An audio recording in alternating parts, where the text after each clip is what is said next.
This month, The Real Deal examined the fight over popular home-sharing company Airbnb, which faces increasing scrutiny from New York legislators. At the heart of the battle is how the short-term home rental business should be regulated, and whether it serves communities or harms them.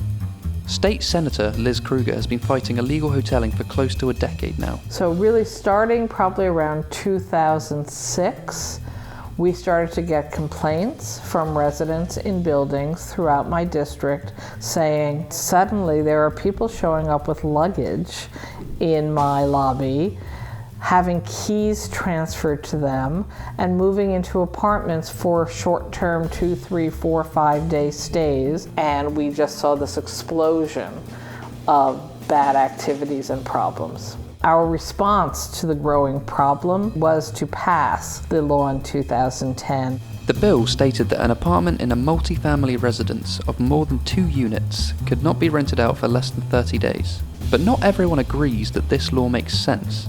Some New Yorkers say that Airbnb provides a much-needed source of extra income. Chandra uses Airbnb to rent out a room in her 2-bedroom apartment in the Bronx. She asked that we not use her last name or film her apartment. About 2 years ago, I noticed it was becoming increasingly hard to pay the bills on time, even though you work 40 hours and sometimes overtime. If I didn't become an Airbnb host, I don't think I would have been able to keep living here. I wouldn't be able to afford it. No way, no how anymore.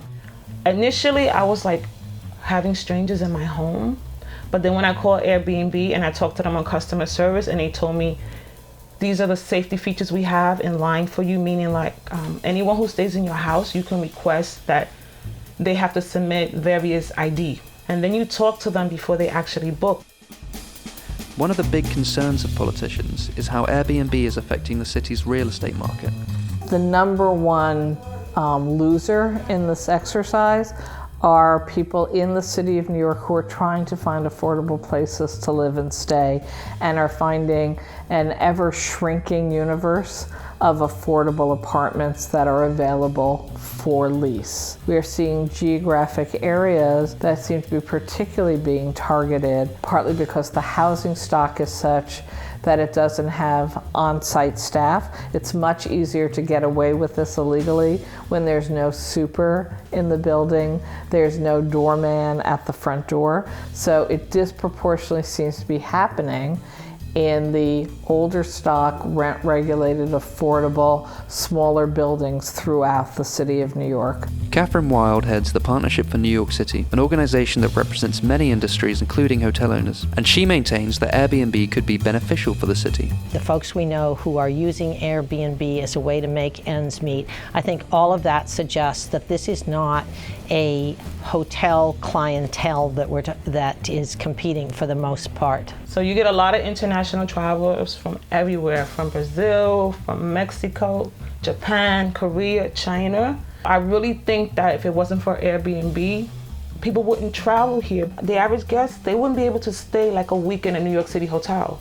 I think it supports our city's tourism industry. It supports our universities and the families that want to come and visit their kids that can't afford a hotel. So far as I've seen, most of the Airbnb activity is in communities outside where beyond where the luxury hotels are, bringing tourists to other areas. And so I think that this idea that there's a conflict both with landlords and with hotels is easy to resolve. Airbnb has offered to collect and pay hotel taxes. Should Airbnb be paying hotel taxes? Well, we would like to work with cities, and we think in New York City we should. And actually, we've been trying to pay hotel tax. We estimated that this year we could be bringing in $21 million to the city of New York.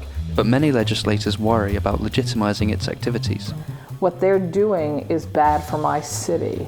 I'm not judging what works or doesn't work in other communities. Maybe Airbnb models work perfectly where you don't have a housing crisis. So no, I don't think the solution is to give Airbnb and other companies like them the legal right to continue to do such enormous damage in communities where this model does not work.